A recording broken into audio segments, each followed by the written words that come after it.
guys, pag-usapan lang natin ang breaking news na pinag-uusapan nga naman guys ng karamihan. At exclusive nga naman guys na pinag-uusapan ang Katniel, never na raw magbabalikan. Daniel bibida sa bagong serye. Ayan guys, no, dahil nga naman kasi hindi na daw talaga magbabalikan ang Katniel at siyempre si Daniel daw ay bibida sa bagong serye na Incognito at siyempre first time nga naman kasi guys na maging action star ni Daniel Padilla. At siyempre kita nyo naman guys na sinasabi ng balita na never na magbabalikan ang Katniel. Posible kaya guys na hindi na kaya kayang ibalik relationship guys ng Katniel. At ayon pa guys sa balita, wala nang balikan mangyayari sa pagitan ng dating magkarelasyon na sina Daniel Padilla at Catherine Bernardo. Yan ang sinisigurado ng isang source ng diretsaan namin matanong kung posible pa bang magkaroon ng second chance ang love story ng Katniel. Wow, parang wala na talaga guys, no? Kasi sinasabi nga naman kasi nila, parang wala na kasing mangyayari at sinisigurado daw ng isang source na diretsaan namin matanong kung posible pa ba magkaroon ng second chance. Narinig na natin guys si Catherine Bernardo, di ba? Na hindi niya na rin babalikan pa ang nasabing nakaraan niya. Ibig sabihin, kinalimutan niya na yon. Ibig sabihin, yung little Catherine ay pinakawalan niya na. Kasi, yun mismo guys ang nasaktan. Pero yung Catherine Bernardo ngayon guys ay nag-mature na. In fairness, marami pa rin ang umaasa na mabibigyan ng part 2 ang nawasak na relasyon ni Kat at DJ. Dahil feeling nila sila ang talagang itinadhana. Tulad na nga lang ng tatay ni Daniel na si Romel Padilla na nagsabing sana raw ay magkabalikan ang kanyang anak at si Catherine. At isa raw yan sa mga ipinagdarasal niya. At siyempre, hindi naman ganun kadali eh. Diba? Ang pwedeng magdesisyon dyan si Catherine Bernardo. Kasi alam naman natin siya yung nasaktan. At lalong-lalo na kung meron pa rin siyang feelings kay Daniel Padilla, siyempre kinausap niya na.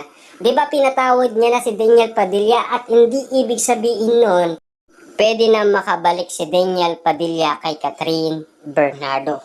Kita niyo naman guys lahat ng mga kumakalat na issue sa social media na mga sinasabi ni Catherine Bernardo ayon sa second chance or kaya pa bang balikan niya ang nakaraan, 'di ba? Sinasabi naman kasi guys ni Catherine para malabo na mangyari, 'di ba?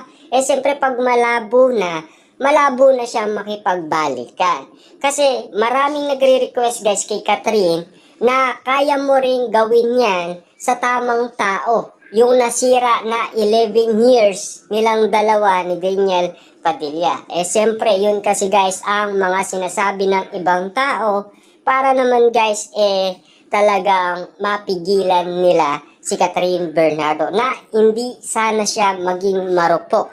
Kasi kitang-kita naman natin guys last 2023 ay inalikan niya kasi si Daniel Padilla na spotted nga naman guys na pinagkaguluan sila noon sa Christmas ID. Yun kasi guys ang eksena na naging mainit nga naman after nga naman kasi nila guys mag-iwalay at kagulat-gulat kasi na inalikan ni Catherine Bernardo si Daniel Padilla.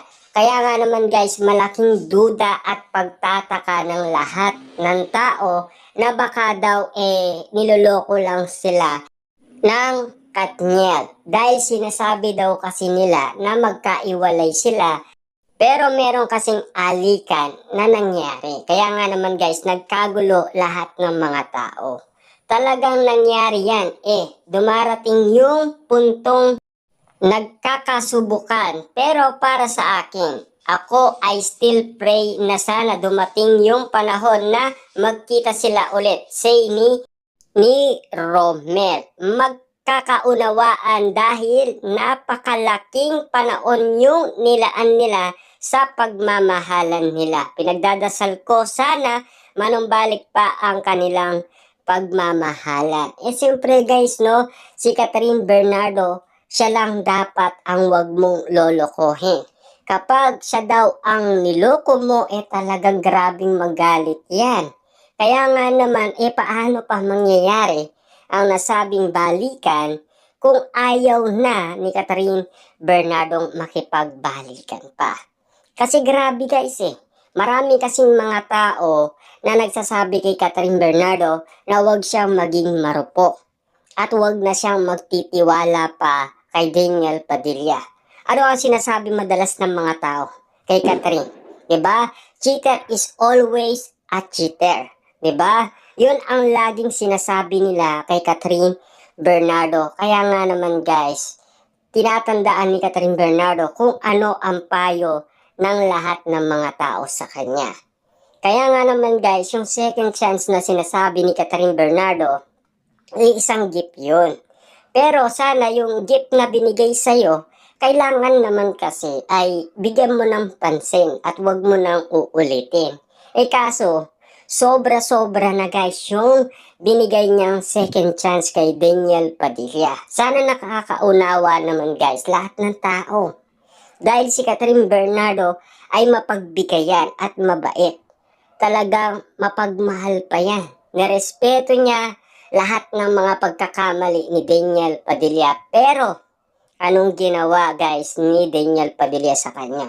Paulit-ulit niyang sinaktan si Catherine Bernardo na akala niya kasi kapag gumawa siya ng mga pagkakamali, akala niya kasi guys, mahal pa rin siya ni Catherine Bernardo kasi maraming beses siyang pinatawad ni Catherine Bernardo. Kaso nga lang guys, napagod na yung tao. Sumobra na kasi yung ginagawa ni Daniel Padilla. Kaya nga naman guys, kung mapapansin ninyo, di ba? Kasi alam naman natin, si Catherine Bernardo ay 3 araw iniyakan si Daniel Padilla. Kaya nga naman guys, ang sinasabi ng iba, hindi na, wala na yun. Saka parang wala muna sa isip niya ngayon ang makipagrelasyon after nilang mag-iwalay ni Catherine. Mas gusto niyang magpaka-busy. Pinaplano na yun bago niya album. Then sunod yung kanyang concert at sa pagkakaalam ko, pagkatapos niyang pagtutuunan yung karir niya sa music, saka siya gagawa ng teleserye, sabi ng aming kausap. Pero tumanggi siyang sabihin kung sino-sino ang makakasama ni DJ sa nasabing project. Sa pagkakaalam ko, wala siyang magiging leading lady. Siyempre guys, action star, 'di ba? Marami sila. 'Di ba? Pinakita na 'yan guys, 'di ba? Meron na ang press con. At lalong-lalo na magkasama silang tinatanong. Para nga naman kasi iwas gulo at iwas katanungan yung mga nangyari sa nakaraan. 'Di ba? Kasi kitang-kita naman natin guys, baka itatanong daw kay Daniel Padilla yung nangyari kay Catherine Bernardo na pagiging successful, lalo-lalo naman guys, sa movie na naging patok sa takilya ang Hello, Love Again. Kitang-kita naman natin kasi guys ang bawat pangyayari. Kasi alam naman natin guys, no, kung si Daniel Padilla ay magpo-focus na sa kanyang music career, na alam naman natin magaling si Daniel Padilla. Lahat yan guys nakita naman ng lahat ng tao. Kita nyo naman guys sa basketball, diba? Tinawag yan ng hari ng 3-pointer, diba? Kasi sa usay at galingan, kaya maraming nagmahal guys kay Daniel Padilla dahil sa usay ng kanyang pinakita. Kaso nga lang kasi guys parang malabo na daw mangyari. Kasi sumuko na rin daw si Daniel Padilla at si Catherine Bernardo kasi nagkabawian na nga naman kasi ng ari-arian. Ang katanungan na lang dyan, kung papayag pa ba si Catherine Bernardo. Lahat naman guys gusto na magkabalikan ang dalawa. Kaso nga lang, ang may katawan kasi, sila ang pwedeng mag-decide dyan kung